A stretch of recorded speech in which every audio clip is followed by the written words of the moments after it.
C'est un site bien connu des Marnais, la Sablière de Chalon-sur-Vesle, une plage naturelle en pleine campagne. Elle a traversé les âges et a été classée réserve naturelle en début d'année. Un classement qui doit permettre l'instauration de nouvelles règles pour préserver ce site parfois malmené par les visiteurs.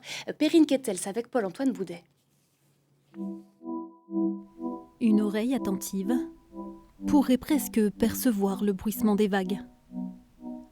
La Sablière de Chalon-sur-Vesle, comme un parfum de mer du Sud dans la campagne champardonnaise. Car oui, elle était bien là, mais c'était il y a quelques millions d'années.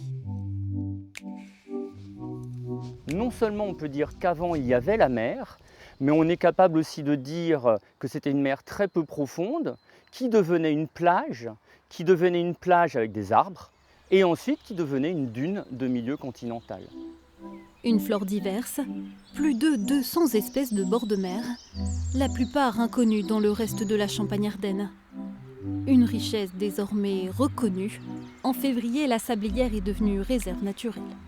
L'intérêt d'avoir le classement de la Sablière comme une réserve va peut-être nous permettre de relancer des études pour étudier ces fossiles ou pour retrouver des couches où les fossiles, par exemple, pourraient nous montrer l'évolution des climats, l'évolution de l'environnement au cours des centaines de milliers d'années qui ont composé la carrière.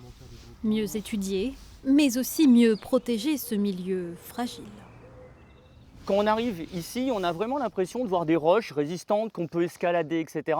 Mais en fait, ce sont des roches très fragiles. Elles se cassent et elles sont très abîmées par les activités de l'homme. La Sablière, c'est depuis toujours la plage des Rémois, un lieu fréquenté et parfois vandalisé. Vous avez des personnes qui vont pousser et faire rouler ces blocs du haut. Alors ça peut paraître amusant, mais finalement c'est quand même une dégradation d'un milieu qui était là il y a plusieurs millions d'années. Et donc c'est vraiment problématique.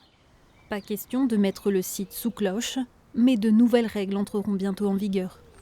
On va avoir des sentiers qui vont être balisés, qui vont être autorisés, et puis le hors-sentier bien sûr sera interdit.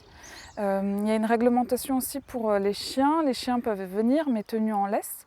Et puis voilà, il y a bien sûr, il ne faut pas faire de feu, il ne faut pas prélever des plantes, des animaux ou même des fossiles ou des rochers qui sont présents.